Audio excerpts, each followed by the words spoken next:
Hello everyone. सो ये video में मैं बात करने वाला हूँ एक और सुपर इन्वेस्टर के बारे में और उसकी होल्डिंग का सबसे हाईएस्ट इन्वेस्टेड स्टॉक के बारे में। ओके। यस, द इन्वेस्टर का नाम है विजय केडिया सर। ओके। सो और उनके होल्डिंग्स में सबसे हाईएस्ट स्टॉक जिसमें उनके सबसे ज्यादा पैसे लगे वो है तेजस नेटवर्क्स। ओके। सो इस स्टॉक की अगर बात करें तो काफी फुर्तीली तरीके से इसने पिकअप किया है समवेयर अराउंड कोविड के बाद। जैसे ही कोविड स्ट्राइक हुआ, आई थिंक फेब से इट स्टार्ट रैलिंग अप। ठीक है। तो अब मैं रिटेलर्स के लिए बताने वाला हूँ कि ये स्टॉक इन्वेस्टेबल है या नहीं, लेना चाहिए या नहीं, and things about that. Okay. तो अब मैं आप लोगों को कुछ चीज बताना चाहता हूँ। ओके।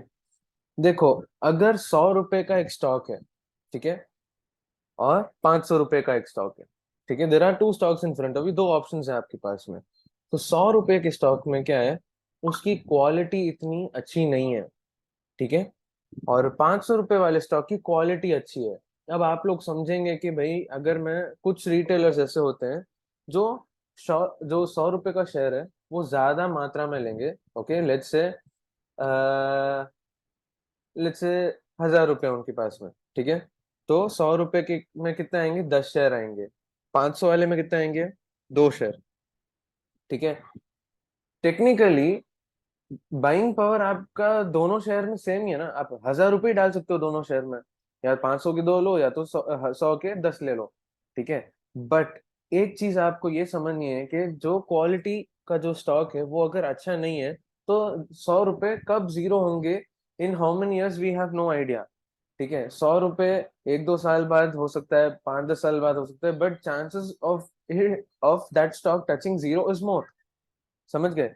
और यही अगर अपन 500 वाला शेयर देखेंगे ना, तो 500 वाला शेयर का क्या है, इसकी क्वालिटी अच्छी है। सो 500 1000 हो सकता है, 1500 भी हो सकता है, 2000 भी हो सकता है, and so on.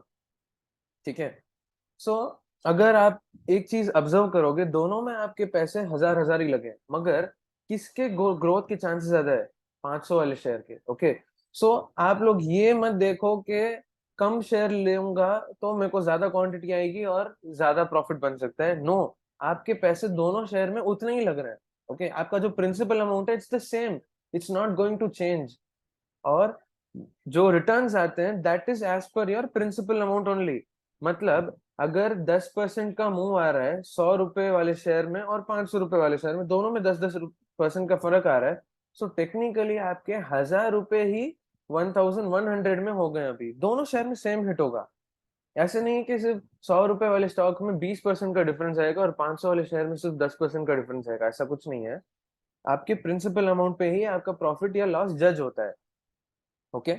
So understand that cheap quality stocks मत, चीप प्राइस वाले स्टॉक्स मत लो। ओके। गुड क्वालिटी स्टॉक्स लो। अगर आपको सस्ते मिल रहा है तो अच्छी बात है, ज्यादा मिल रहा है तो भी ठीक है, because good quality is anyways going to make money and give you in the long run. Okay. So अब वापस आते हैं इस स्टॉक पे। मैं ये एग्जांपल क्यों दिया, मैं ये एग्जांपल इसलिए दिया क्योंकि देर आर पीपल जो बाकियों की देखा सेखी करते हैं। Okay, there are people who made money in penny stocks, तो बाकी सब लोगों को समझ में आ गया कि एक स्ट्रैटेजी अपन यही करते हैं। ठीक है। ऐसे ही एक स्ट्रैटेजी लोगों ने सोच के रखी है कि अपन इन्वेस्टर्स को फॉलो करते हैं because they have higher higher access to the information, मतलब ज्यादा एक्सेस है कोई भी इंफॉर्मेशन में। ओके, ऑफ कोर्स उनके पास काफी ज्यादा पैसे होते हैं, so they have the technology to go deep inside things and find out the news और any kind of things earlier than any retail investor. बात सही है।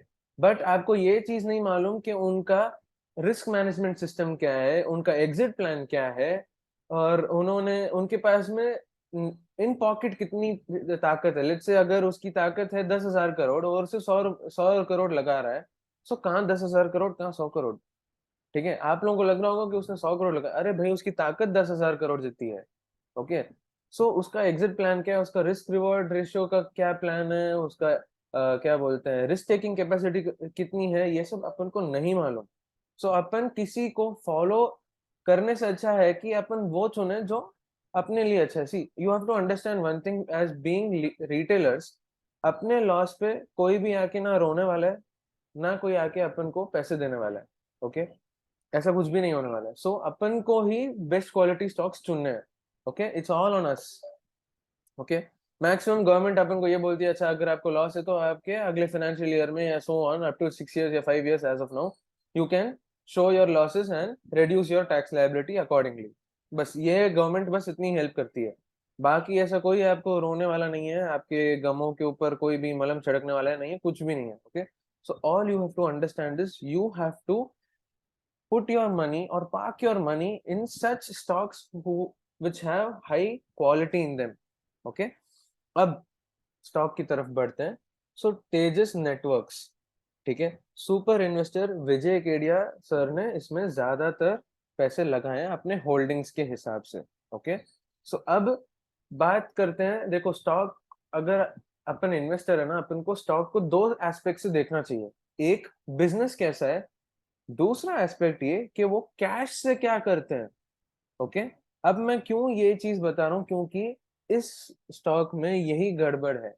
Okay, business wise it is decent, ये खराब बिजनेस नहीं है, ना ही अच्छा बिजनेस है, it's a decent business. Okay, but कहाँ पे मेरे को इस स्टॉक में फॉल्ट ये लग रहा है कि उनका मनी मैनेज करने का तरीका जो है वो सही नहीं है। Okay, so because of that, business wise I give them a thumbs up, decent है, cash management wise I give them a thumbs down. Okay, अब क्या सीन है, सो इन्वेस्ट करना चाहिए नहीं, मेरे हिसाब से तो मैं तो यहीं पे ही रोक लगा रहा हूँ, clear cut no as per current stuff, current quality के हिसाब से it's a clear cut no for me. Because भाई इनका मनी मैनेजमेंट सिस्टम अगर ढंग से नहीं है तो इन्वेस्टर जो मैं हूँ, मुझ तक पैसे पहुंचेंगे कैसे। ओके भाई, it can be like their tax management is poor or their cost management is poor or any kind of management which is regarding money is poor. Okay, so उसके कारण मुझ तक पैसे मेरे पहुंचेंगे नहीं, मेरे रिटर्न्स ही नहीं पहुंचेंगे, so I will not be interested to invest in this company. Okay, दूसरी बात, अब आते हैं FD versus this stock. Okay, अब यहाँ पे स्लाइट कैच है स्टोरी में, अगर मैं इन्वेस्ट नहीं कर रहा हूं तो मैं मेरा नॉर्मल स्ट्रेंथ इसमें इन्वेस्ट नहीं करता।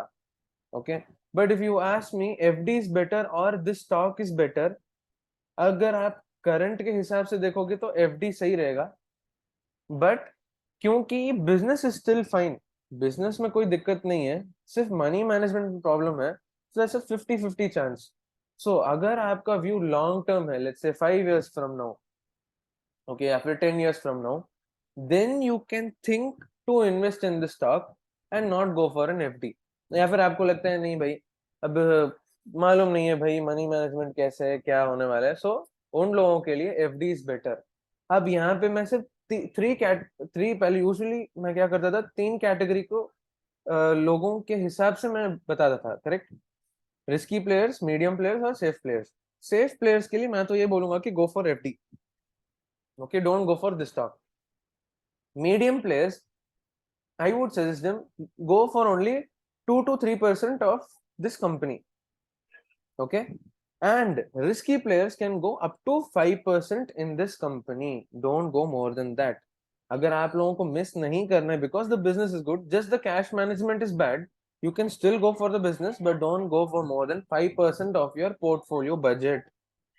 ठीक है, सो ये डन हो गया। दूसरी बात, गोल्ड में इन्वेस्ट करें या फिर स्टॉक में इन्वेस्ट करें।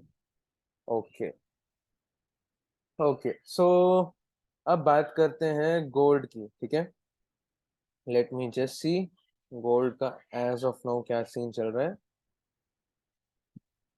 Okay, so gold is again somewhere close to all time high. अब वहां पे डालें या यहाँ डालें, आई वुड सजेस्ट के गोल्ड में मत डालो। Okay, don't put in gold.